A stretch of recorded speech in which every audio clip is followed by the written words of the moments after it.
بندوں میں سب سے بڑے بندے کو سب سے بڑا بندہ ہی اس بنیاد پر بنایا کہ اس سے اللہ نے آزمائش سب سے زیادہ لی۔ انسان اپنا مال، اپنی جان، اپنی اولاد، ان تین چیزوں سے زیادہ انسان آزمایا نہیں جاتا۔ یا اپنی جان سے آزمائے جاتے ہیں یا اپنی اولاد سے، ترتیب بھی یہی ہے، مگر اولاد کو قربان کرنے والے تاریخ میں چند ہی لوگ گزرے ہیں۔ حضرت ابراہیم علیہ السلام نے 3 امتحان دیے اور تینوں میں کامیاب ہوئے۔ جو تینوں میدانوں میں کامیاب ہو جائے اسے پھر اللہ امام بنا دیتا۔ جان اللہ کی راہ میں دے دی، اولاد کے گلے پہ چھری چلا، یہ حضرت ابراہیم کا امتحان تھا۔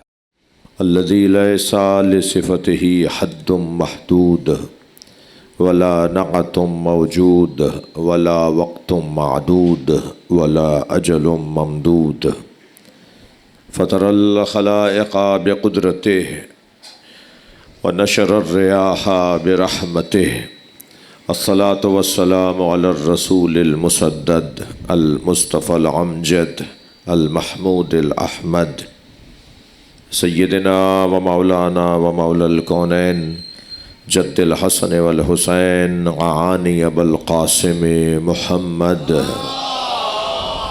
صلى على محمد وآله الطيبين الطاهرين المعصومين الذين قال الله إنما يريد الله ليذهب عنكم الرجس أهل البيت ويطهركم تطهيرا اللهم صل على محمد وآل محمد ولعنة الله على أعدائهم أجمعين من يوم عداوتهم إلى قيام يوم الدين أما بعد قال الحكيم في قرآن الكريم بسم الله الرحمن الرحيم إن هذا لهو البلاء المبين سلام على إبراهيم وفديناه بذبح عظيم صلوات۔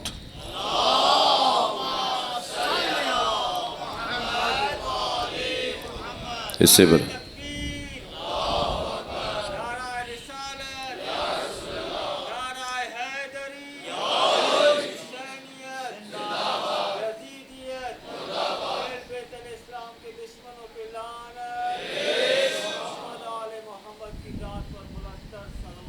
اللہم صل علی محمد وعلی محمد۔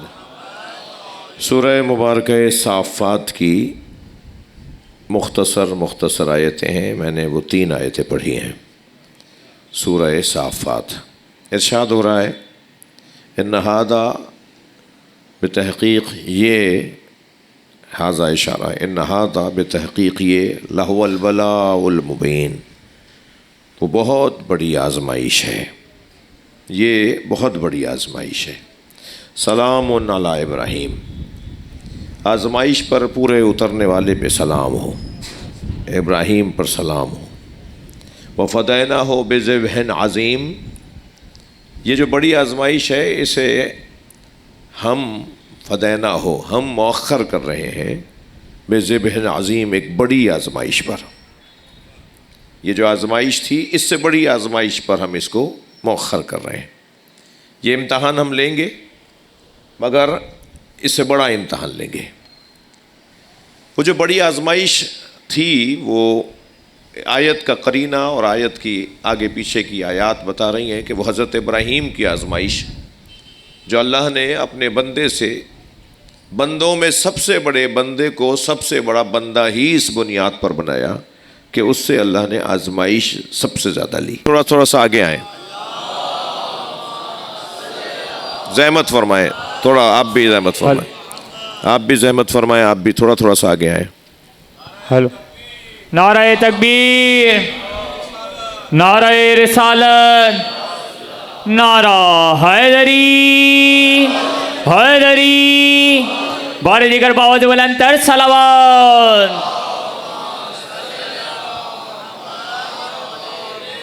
جنہوں نے میری بات مانی ہے ان کا بھی شکریہ، جنہوں نے نہیں مانی ان کا بھی شکریہ۔ ایک صلوات پڑھیں ذرا محمد، اللہم صل علی محمد وآل محمد، اس سے بلند صلوات ہدیہ کریں۔ اللہم صل علی محمد۔ السلام علیکم، بسم اللہ فرمائیں۔ برائے تاجیل ظہور امام زمانہ بلند تر صلوات۔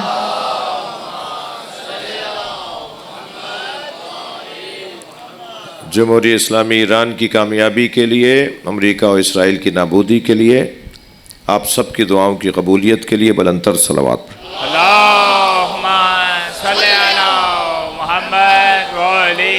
یہی ہے نا، انسان اپنا مال، اپنی جان، اپنی اولاد، ان تین چیزوں سے زیادہ انسان آزمایا نہیں جاتا۔ یا مال سے ہم آزمائے جاتے ہیں، یا اپنی جان سے آزمائے جاتے ہیں، یا اپنی اولاد سے۔ ترتیب بھی یہی ہے، مال جان پر قربان کیا جاتا ہے، جان اولاد پر قربان کی جاتی ہے، مگر اولاد کو قربان کرنے والے تاریخ میں چند ہی لوگ گزرے ہیں۔ جی یہ ترتیب بھی یہی ہے، مال سب سے کم قیمت میں، اب بعض لوگوں کے تو مال پہ ہی جان نکل رہی ہوتی ہے، لیکن مال کی قیمت جان سے زیادہ تو نہیں ہے۔ مال کی قیمت اتنی تو نہیں ہے کہ انسان مال پر قربان ہو جائے۔ مال قربان کرتے ہیں اپنی جان کے اوپر، پھر اپنی جان قربان کر دیتے ہیں۔ میں تو ویسے ہی اتنے سال کا ہو گیا، میرا بچہ تو جوان ہے، میں اپنا گردہ دے دیتا ہوں، میں اپنے پھیپھڑ، مثلاً ماں باپ اپنی جان دے دیتے ہیں اپنے بچوں کے اوپر، لیکن اولاد کو نہیں دیتے۔ اولاد کی خاطر تو بڑے بڑے لوگوں نے، توجہ ہے، اولاد کی خاطر بڑے بڑے لوگوں نے امتحانات میں ناکامی کو مول لیا ہے۔ بڑے لوگ ناکام ہوئے ہیں اولاد کی وجہ سے۔ اولاد نے، اسی لیے تو المال والبنون زینت و حیات الدنیا، یہ مال اور بنون جو ہے، بیٹے اور مال اور بیٹے اس دنیا کی زینت ہیں۔ اور پھر کبھی کہا کہ انما اولادکم فتنہ، تمہاری جو اولاد ہے وہ فتنہ ہے۔ یہ اولاد فتنہ ہے۔ فتنے سے مراد کیا ہے؟ جھگڑا نہیں، فتنہ فساد والا فتنہ نہیں، بلکہ فتنے سے مراد آزمائے جاؤ گے۔ فتنہ یہاں نہیں، آزمائش کا سبب ہے۔ تمہارا ایمان آزمایا جائے گا تمہارے بچوں کی وجہ سے، تمہارا ایمان آزما جائے گا تمہاری اولاد کی وجہ سے۔ بہت مشکل ہے۔ ان تین چیزوں سے زیادہ میرے عزیزوں انسان کے پاس چوتھی کوئی چیز نہیں ہے۔ مال بے بخشید عزین کے بے زبان اردو صحبت بکنم می فہمی شما یقین۔ ایک صلوات پڑھیں ذرا نبی کی ذات پہ۔ ایسا ہی ہے، تھوڑا سا گردن ہلاؤ، تھکے ہوئے تو نہیں ہے نا آپ؟ یہ تین چیزیں ہیں جن سے انسان آزمایا جاتا ہے۔ پھر دوبارہ دوہرا رہا ہوں، مال، جان، اولاد۔ حضرت ابراہیم علیہ السلام نے تین امتحان دیے اور تینوں میں کامیاب ہوئے۔ پھر جو تینوں میدانوں میں کامیاب ہو جائے اسے پھر اللہ امام بنا دیتا ہے۔ حضرت ابراہیم مال اللہ کی راہ میں دے چکے، جان اللہ کی راہ میں دے دی، اولاد کے گلے پہ چھری چلا دی۔ یہ حضرت ابراہیم کا امتحان تھا۔ جانور لے کے نکلے مال چرانے کے لیے، ہمارے یہاں سندھی میں بھی جانوروں کو مال کہتے ہیں، تو مال چرانے کے لیے، جانور چرانے کے لیے جنگل میں لے کے نکلے حضرت ابراہیم۔ ادھر جبریل امی سے اللہ نے کہا، جبریل جانتے ہو میرا ابراہیم میری خاطر اپنا مال دے سکتا ہے؟ کہا یا اللہ کیسے دے گا؟ کہا جا کے آزماؤ تو صحیح۔ اب جبریل نیچے اترے، حضرت ابراہیم کے برابر سے تسبیح پڑھتے ہوئے گزرے، اور تسبیح وہ تسبیح تھی جو حضرت ابراہیم کو جس کی تلاش تھی۔ کوئی ایسا ذکر، ہم بھی کہتے ہیں نا اپنے بڑوں سے، اپنے روحانی سرپرستوں سے، روحانی اعتبار سے مرشدوں سے کہتے ہیں، اپنے پیروں سے، اپنے بڑوں سے، اپنے استادوں سے کہتے ہیں کوئی ذکر ہمیں دے دیں، ذکر، تاکہ میں ذکر پڑھ سکوں۔ حضرت ابراہیم کو ایک ذکر کی تلاش تھی، جبریل وہی ذکر پڑھتے ہوئے گزرے۔ تو حضرت ابراہیم نے ایک مرتبہ دیکھا یہ کون ہے جو وہ ذکر پڑھ رہا ہے جس کی مجھے تلاش تھی؟ سبوح قدوس ربنا ورب الملائکۃ والروح۔ یہ تسبیح، یہ وہ تسبیح ہے جو حضرت امام حسین بھی زیادہ پڑھتے تھے، حضرت ابراہیم بھی اس تسبیح کو زیادہ پڑھتے تھے۔ یہ تسبیح پڑھتے ہوئے جبریل برابر سے گزرے۔ حضرت ابراہیم نے ایک مرتبہ مڑ کے دیکھا، آواز دے کر کہا بھائی یہ تو میرے اللہ کا ذکر کر رہے ہو، کتنے اچھے الفاظ ہیں، کتنے اچھے الفاظ ہیں، کتنے اچھے جملے ہیں، کیسے اچھے انداز سے پڑھ رہے ہو، ایک دفعہ اور سناؤ۔ جبریل نے کہا دو گے کیا اس کے بدلے میں؟ ابراہیم نے ایک مرتبہ یہ دیکھا تو جانوروں کی طرف دیکھ کے کہا اس میں سے 1/3 تمہیں دے دوں گا، ایک دفعہ سنا دو۔ مثلا اگر 100 جانور ہیں تو 35 تمہیں دے دوں گا۔ حضرت ابراہیم نے 35 جانور دے دیے ایک دفعہ ذکر سننے پر۔ آنکھوں میں آنسو آ گئے، کہنے لگے ایک دفعہ اور سناؤ۔ کہا اب کیا دو گے؟ کہا جتنے رہ گئے آدھے دے دوں گا۔ پھر سنا، پھر رونے لگ گئے، کہنے لگے ایک دفعہ اور سناؤ۔ کہا اب کیا دو گے؟ کہا جتنے رہ گئے سب دے دوں گا۔ سمجھ میں آ گئی نا میرے بچوں کو بات؟ جس سے پیار ہوتا ہے نا اس کے نام پہ خرچ کرنے کو دل کرتا ہے۔ ہم سے مت پوچھا کرو حسین کے نام پہ اتنا خرچہ کیوں کرتے ہو، پیار ہے تو پھر خرچہ کریں گے۔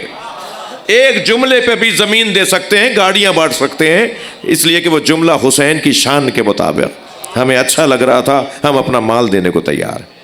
جب سارا مال دے دیا حضرت ابراہیم نے تو ایک مرتبہ جبریل نے آگے بڑھ کر کہا میں آپ کا مال لینے نہیں آیا تھا، میں تو اللہ کی خاطر آپ کا امتحان لینے آیا تھا کہ آپ اپنا مال بھی اللہ کی خاطر دے سکتے ہیں۔ واپس کر دیا حضرت ابراہیم کا مال جبریل نے، آزما لیے گئے۔ دوسرا مرحلہ آیا جان کا مرحلہ، یا اللہ میں تیری بارگاہ میں حاضر ہوں، حکم فرما تیرے لیے کیا کروں؟ کہا جا کے بت توڑ دو۔ اب اتنا بڑا کام اللہ لے رہا ہے، بت توڑ دو۔ بت توڑنے کا مطلب یہ ہے کہ آپ کو بھی مارا جائے گا۔ پھر حضرت ابراہیم نے بھی تو خوب کام کیا نا، بت خانے میں گئے، سارے بتوں کو توڑا، کسی کی آنکھ پھوڑی، کسی کی ناک کاٹی، کسی کا پیٹ پھاڑا، کسی کا گھٹنا پھوڑا، کسی کا کان کاٹا، کسی کا بازو توڑا، بڑے بت کے گلے میں کلہاڑی لٹکا دی۔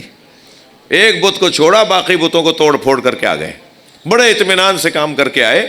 یہ لوگ جب واپس آئے اور بت خانے میں گئے عبادت کرنے تو انہوں نے دیکھا سارے بت ٹوٹے ہوئے ہیں، مگر ایک بت سالم ہے جس کے گلے میں کلہاڑی لٹکی ہے۔ تو آپس میں کہنے لگے ہو نہ ہو یہ اسی جوان کا کام ہے، یقال لہ ابراہیم، جسے ابراہیم کہا جاتا ہے۔ تو اس وقت میں کسی نے دیکھا تو نہیں تھا نا، آپ سے پوچھ رہا ہوں، مگر سب کہہ رہے تھے نا یہ ابراہیم کا کام ہے۔ میرے بچوں کام بتائے کس کا ہے؟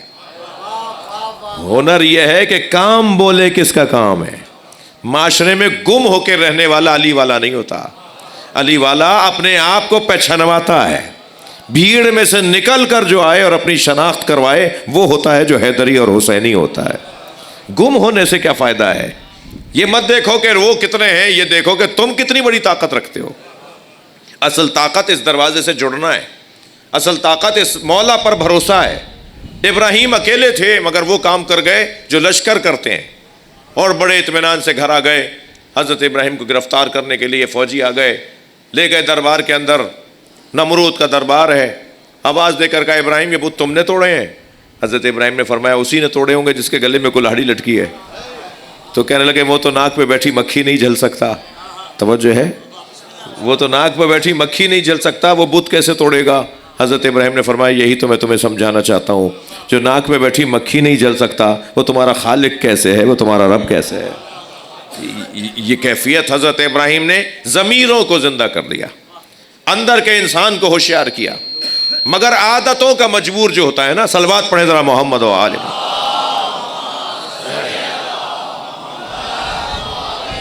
عادتیں بڑی خطرناک ہیں۔ عادت یعنی بت، بت یعنی عادت۔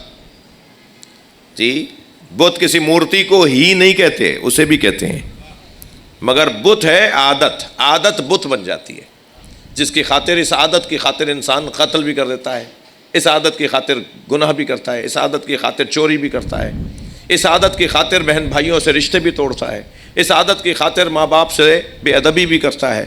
یہ عادت انتہائی خطرناک بت پرستی ہے۔ ہر شخص اپنے بارے میں طے کرے کون سی بری عادت میرے اندر ہے، وہی میرا بت ہے۔ اور پھر بت شکن کے دروازے پر بیٹھے ہیں اور بتوں کو بھی مانتے ہو، یہ کیسے چلے گا؟ ہمیں خود طے کرنا ہے میرے اندر کوئی بت ہے۔ جی افسروں کی چاپلوسی ایک بت، پیسے والے کی خوشامد ایک بت، غریب کو ذلیل کرنا ایک بت، جھوٹ بولنا ایک بت، غیبت کرنا ایک بت۔ ناراض ہو رہے ہو؟ پھر صلوات پڑھیں محمد و آل محمد۔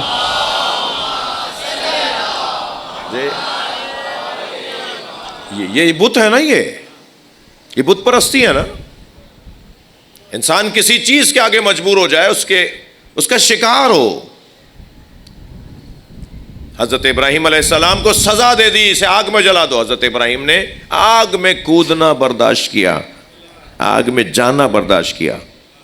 وہ تو پھر اللہ کا معاملہ ہے کہ آگ اثر کرے گی یا نہیں کرے گی، لیکن وہ تو تیار ہو گئے نا چلنے کے لیے۔ حضرت ابراہیم کو ایک منجنیق میں ڈال کر، ایک ٹوکری میں ڈال کر دور سے گھما کے پھینکا، کیونکہ تو قریب جا کے پھینک بھی نہیں سکتے تھے۔ ہاتھ پیر باندھ کر پھینک کر آئیں تو ان کو خود آگ لگے گی، یہ خود جلیں گے، اتنی روشن تھی آگ، اتنی بڑی آگ تھی۔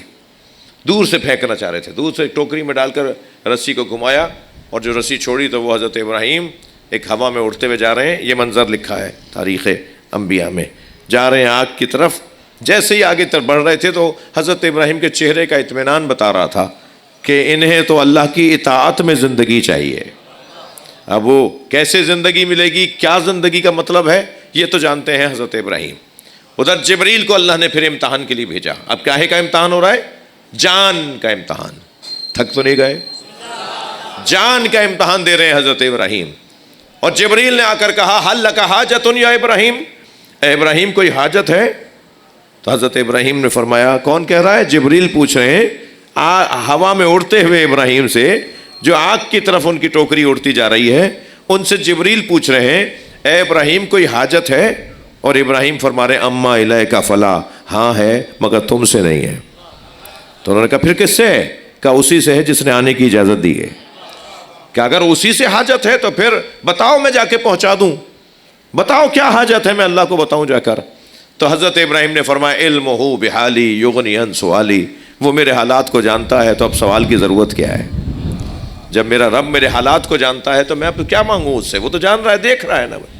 فوراً اللہ کی آواز آئی یا نارو کونی بردن و سلاما، اے آگ ابراہیم کے اوپر ٹھنڈی پڑ جا اور یہی آگ اس کی سلامتی کا سبب بن جا۔ تو ابراہیم آگ میں گئے، بھڑکتے ہوئے شعلوں میں تسلی سے بیٹھے ہوئے تسبیح پڑھ رہے تھے۔ دنیا دیکھ رہی تھی آگ میں بیٹھے ہیں، اور ابراہیم کو تو ٹھنڈی ٹھنڈی ہوائیں لگ رہی تھی۔ صلوات پڑھ لیں محمد و آلہ۔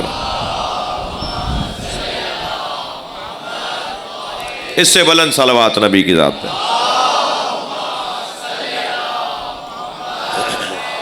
اس سے بھی بلند پڑھ سکتے ہیں آپ۔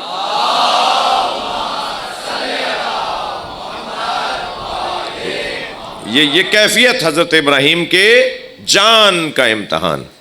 اب کیا رہ گیا؟ اولاد۔ مال دے دیا، جانور دے دی اللہ کی راہ میں، جان دے دی اللہ کی راہ میں، اب اولاد۔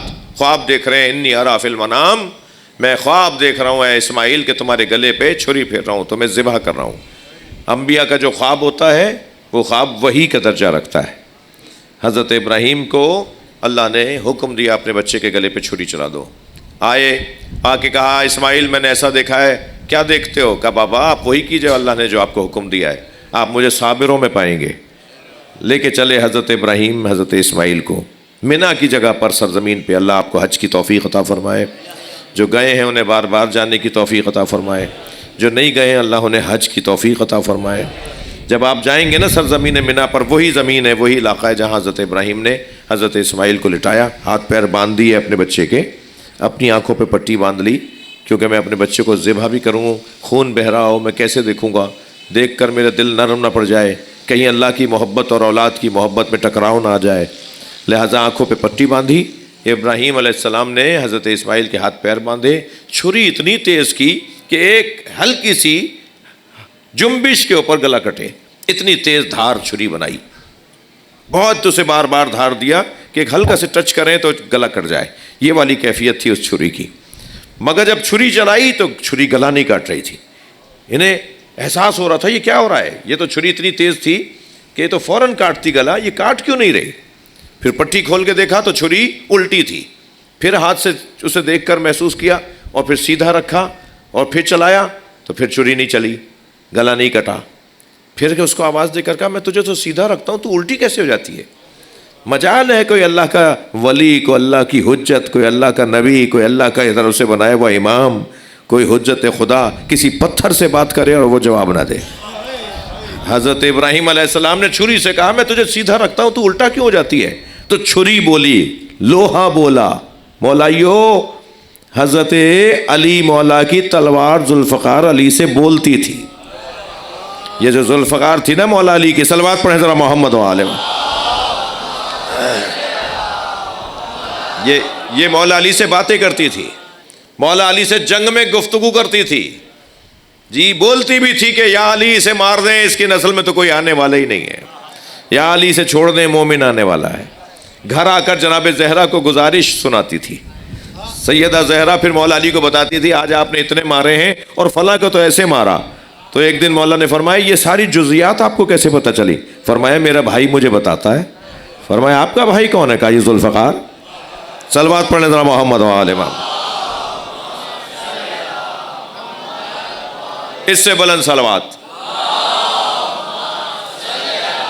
جی حضرت ابراہیم نے چھری سے کہا، چاقو سے کہا کہ میں تجھے سیدھا رکھتا ہوں تو الٹا کیوں ہوتی ہے؟ تو وہ لوہے کا ٹکڑا، وہ چاقو بولا، اس سر سے آواز آئی، الخلیل امرنی والجلیل نہانی، مجھے خلیل امر کرتا ہے اور جلیل روک دیتا ہے۔ اللہ روکتا ہے کہ نہ چلو اور آپ کہتے ہیں میں چلوں، تو میں اللہ کی مانتی ہوں۔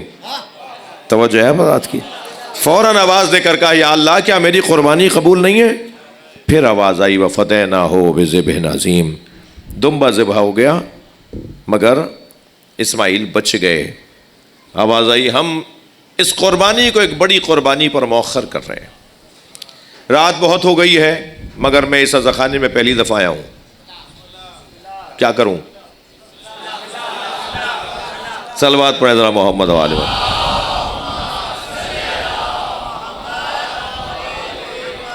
جی گزرا تو بہت ہوں یہاں سے اس کی زیارت کرتے ہوئے، لیکن مجلس پڑھنے کا اتفاق پہلی مرتبہ ہو رہا ہے تو تھوڑی دیر مجھے برداشت فرمائیں۔ بات بہت روشن ہے کہ حضرت ابراہیم علیہ السلام اللہ کے وہ بندے جنہیں اللہ نے آزمائشوں کے بعد امامت کا منصب عطا کیا، مگر ابراہیم علیہ السلام سے قربانی اللہ نے لی اور اس قربانی کو مؤخر کیا۔ کیوں ابراہیم کا مال واپس کیا؟ کیوں ابراہیم کی جان واپس کی؟ کیوں ابراہیم علیہ السلام کا بچہ واپس کر دیا؟ مگر حسین کا مال بھی لے لیا، امام کی جان بھی لے لی، امام کی اولاد بھی لے لی، امام کا سب کچھ اللہ نے قبول کر لیا۔ جی کیا سبب ہے؟ بس یہ سبب اگر میں بتا دوں تو مجھے سیرت امام حسین کی معرفت میں ایک کیفیت میری اور بہتر ہو جائے گی۔ کیا سبب ہے کہ حضرت ابراہیم کا مال نہیں لیا، جان نہیں لی، اولاد نہیں لی، مگر امام حسین سے سب لے لیا؟ دونوں کا فرق کیا ہے؟ مثال دوں گا تاکہ میری بات ان بچوں جوانوں پر روشن ہو۔ آپ کے اپنے گھر کے اندر جو بچہ ہے 4 سال کا، 5 سال کا، 2 سال کا، 3 سال کا، آپ کا اپنا ہی پوتا بھتیجا، بھائی، بچہ بیٹا، یہ چھوٹا بچہ جس کے لیے آپ ٹافی خرید کے لائے، چیز خرید کے لائے، آپ نے اسے ٹافی دی، چاکلیٹ دی 3 سال کے بچے کو، آپ کی دی ہوئی ٹافی آپ ہی اس سے مانگ کر دیکھیں، بیٹا مجھے دے دو، دے کر پھر مانگیں، اسے دے کر مانگیں۔ اول تو یہ بچہ دے گا نہیں، دے تو پھر کیا کرتے ہیں آپ؟ کھا جاتے ہیں یا واپس کرتے ہیں؟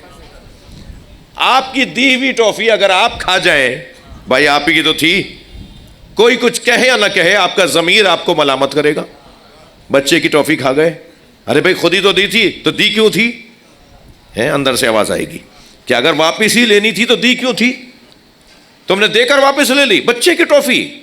اپنے آپ سے بھی اندر سے آوازیں آئیں گی کہ یہ کیا کیا، اور اگر کوئی دیکھ رہا ہوگا تو وہ بھی کہے گا بچے کی ٹافی کھا گئے، بچے کی ٹافی کھا گئے۔ اس بچے کو آپ ٹافی دے کر، توجہ چاہوں گا اس مثال پر، اس بچے کو آپ ٹافی دے کر واپس نہیں لیتے، اور اگر یہ دے بھی دے تو آپ کہتے ہیں جیتے رہو، خوش رہو، زندہ باد، کل پوری تھیلی لاؤں گا۔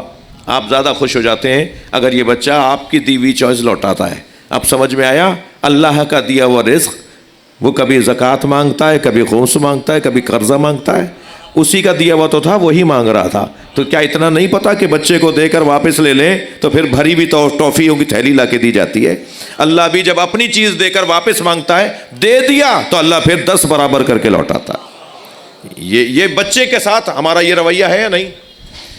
آج اس 3 سال والے بچے کو ٹافی دے کر ہم نے اس سے ٹافی نہیں لی، توجہ ہے، مگر یہی بچہ جب 30 سال کا ہو جائے گا، CSS پاس کر لے گا، کمیشن پاس کر لے گا، فلاں پیپر پاس کر لے گا، 16ویں 17ویں گریڈ کا افسر لگے گا، پھر کچھ دن کے بعد یہ مثلا 21ویں 22ویں گریڈ میں آ جائے گا، یہ بہت بڑا سیکٹری بن جائے گا، یہ بہت بڑا آفیسر بن جائے گا، یہ بچہ آپ کو گاڑی خرید کے دے گا۔ 4 سال والے اسی بچے سے ٹافی نہیں لی تھی آپ نے، یہ گاڑی دے گا آپ لے لیں گے، یہ ہر کچھ دن کے بعد کپڑے لا کے دے گا آپ لے لیں گے، یہ آپ کو اچھا سا کمرہ بنا کے دے گا آپ لے لیں گے، یہ آپ کو فلاں جگہ گھمانے لے جائے گا آپ وہ پیسے لے لیں گے، سامنے آپ کے پیسے لا کے رکھے گا آپ لے لیں گے۔ وہی بچہ 30 سال پہلے آپ نے اس سے ٹافی نہیں لی، 30 سال کے بعد آپ نے اسے نہ صرف ٹافی نہیں بلکہ جو چیز آپ کہہ رہے ہیں وہ لا کے دے رہا ہے، اور وہ آپ کو لا کے دے رہا ہے، اور آپ اسے لے کے رکھ رہے ہیں۔ 30 سال پہلے ٹافی نہیں لی، 30 سال کے بعد سب کچھ لے رہے ہیں. کیا فرق ہے؟ فرق یہ ہے وہ بچپنا تھا، یہ جوانی ہے. بس یہی فرق میں بتانا چاہتا ہوں. حضرت ابراہیم سے اللہ نے مال نہیں لیا، جان نہیں لی، اولاد نہیں لی. حسین سے سب لے لیا. فرق کیا ہے؟ ابراہیم بندگی کا بچپنا تھا، حسین بندگی کی جوانی ہے. صلوات پڑھ لیں محمد و آل محمد.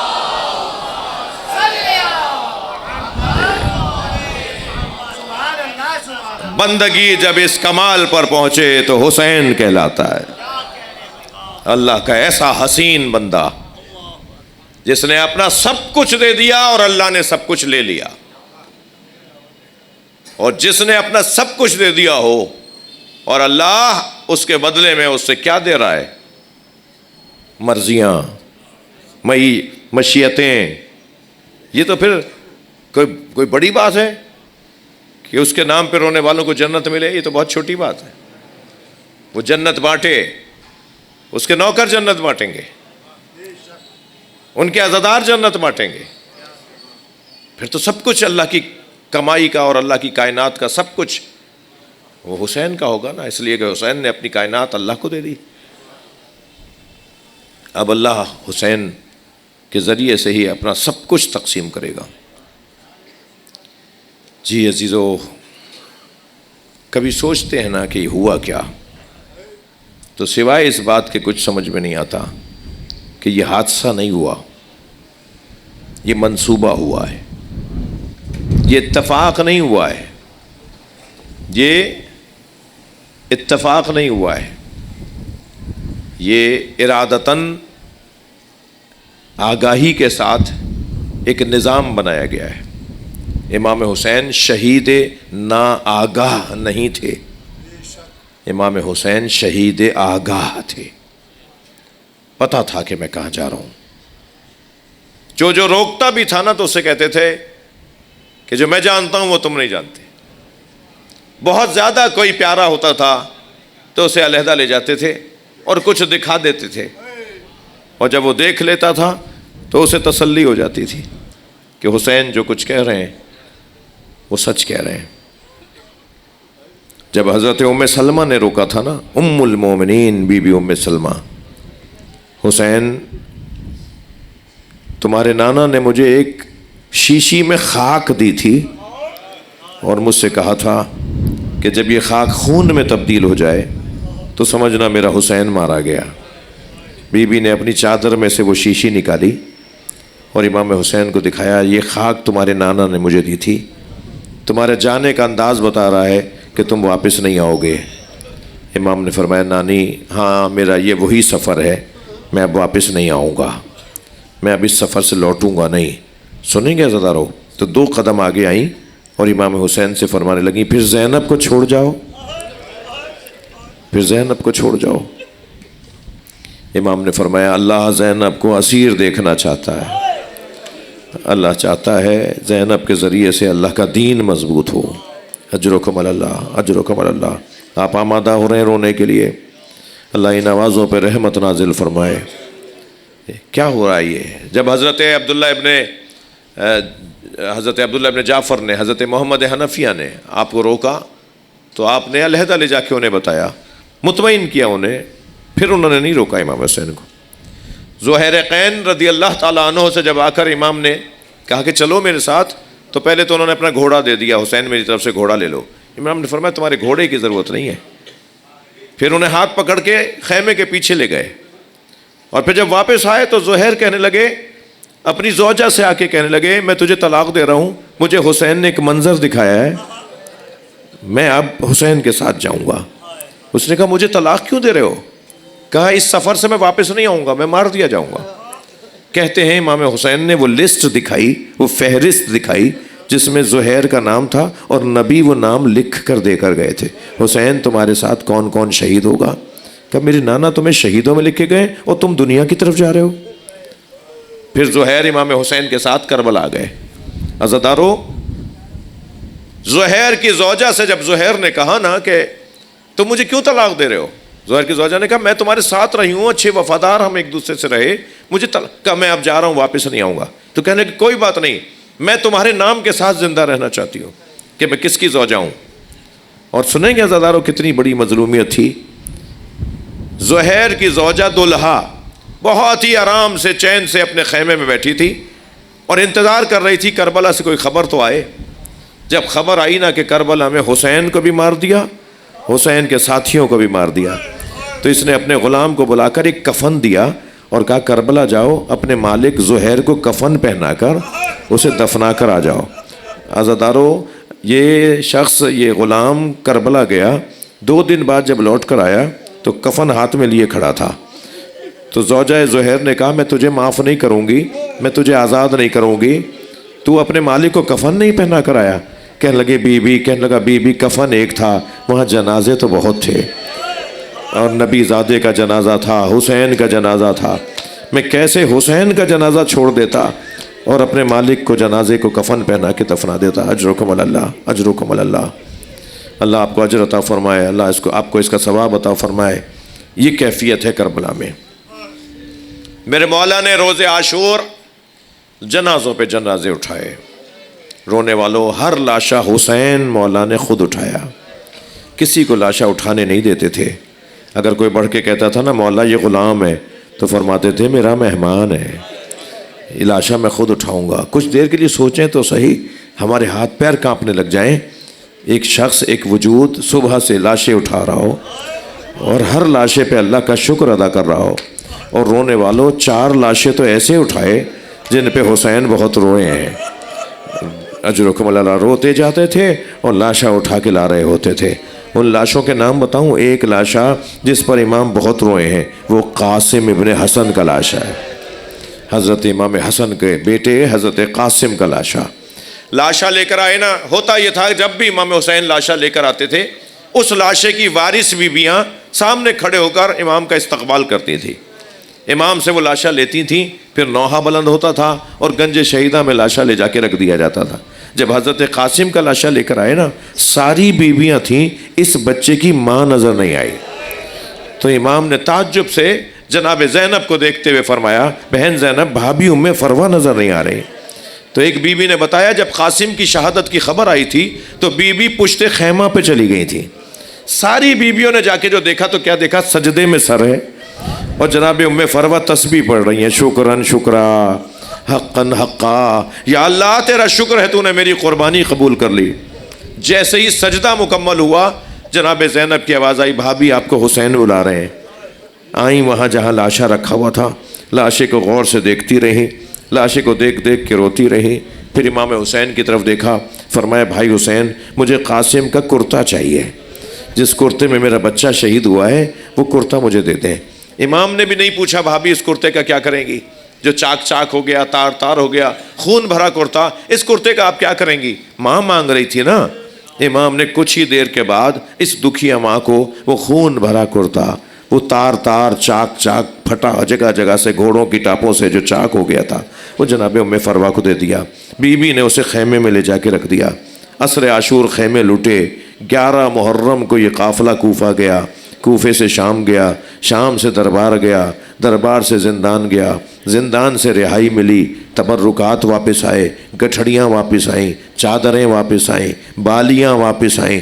ایک مرتبہ ہر بیوی نے اپنی اپنی گٹھڑی اٹھائی ہوئی تھی.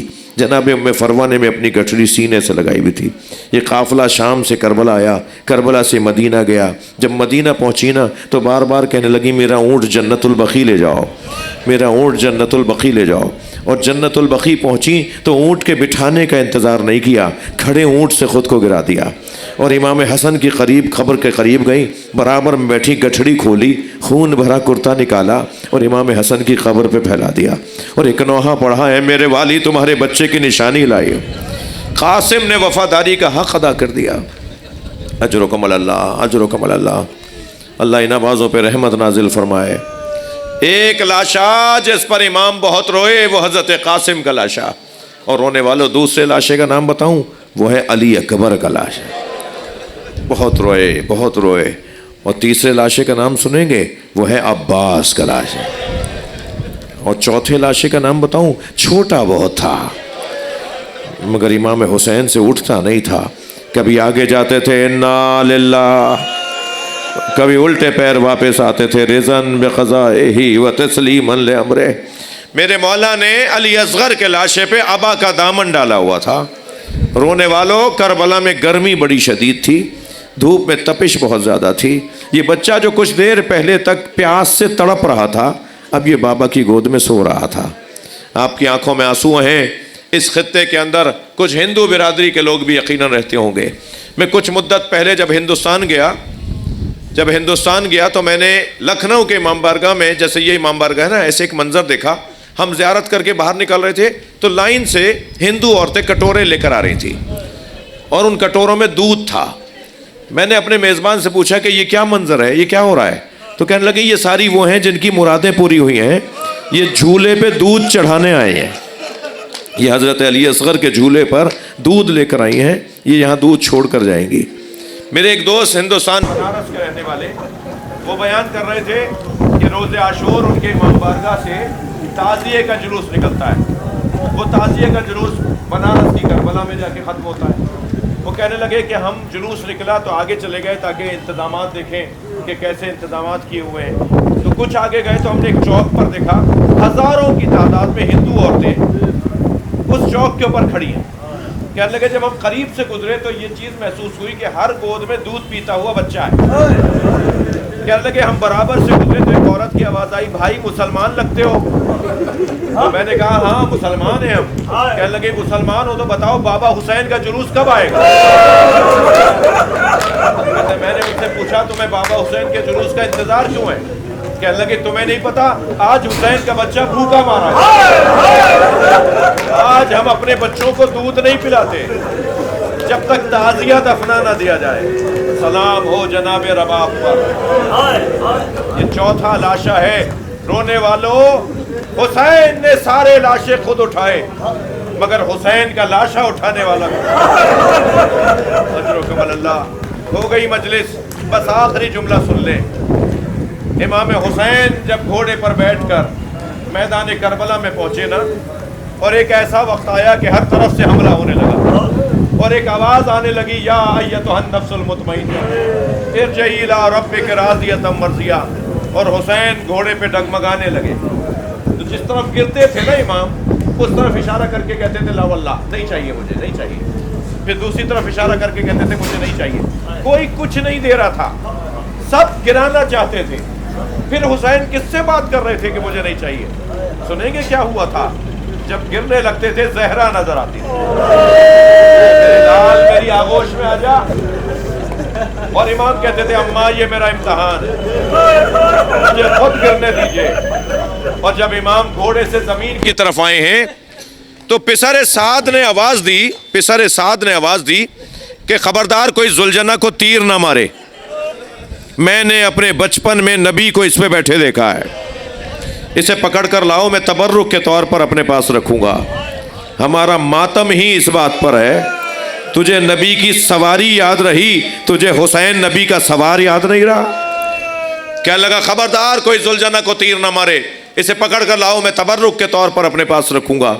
سپاہی ذوالجنہ کو پکڑنے کے لیے آگے بڑھے، مگر جو سپاہی ذوالجنہ کو پکڑنے آگے بڑھتا تھا ذوالجنہ اسے زخمی کرتا تھا اپنے لاتوں سے، اپنے پیروں سے۔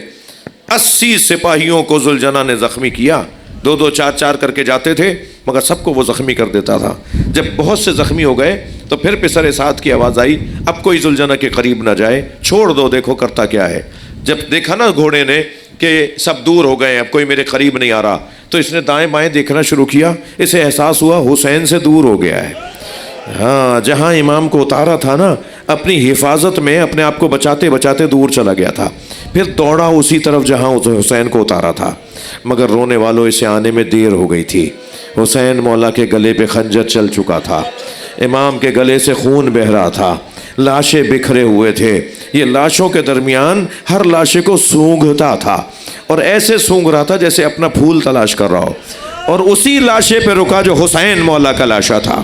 امام کی گردن سے خون نکل رہا تھا، اس نے اپنی پیشانی کو امام کے خون سے رنگین کیا اور زمین کربلا پہ پیر مارنے لگا، اور ایسے پیر مار رہا تھا جیسے نوحے اور ماتم کر رہا ہو، اور پھر دوڑتا ہوا خیموں کی طرف گیا۔ بس آخری جملہ کہہ رہا ہوں، دوڑتا ہوا خیموں کی طرف گیا، خیموں میں پہنچ کر ڈھونڈ رہا تھا سکینہ کہاں ہے، اور اسی خیمے پہ جا کے رکا جس میں سکینہ تھی، اور پیر مارے تو بی بی باہر آئیں۔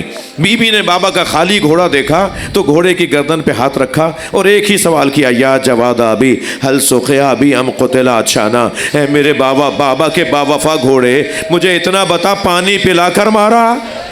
میرا بابا پیاسا بہت تھا، میرا بابا پیاسا بہت تھا۔ اللہ لعنت اللہ علی الظالمین۔ یا حسین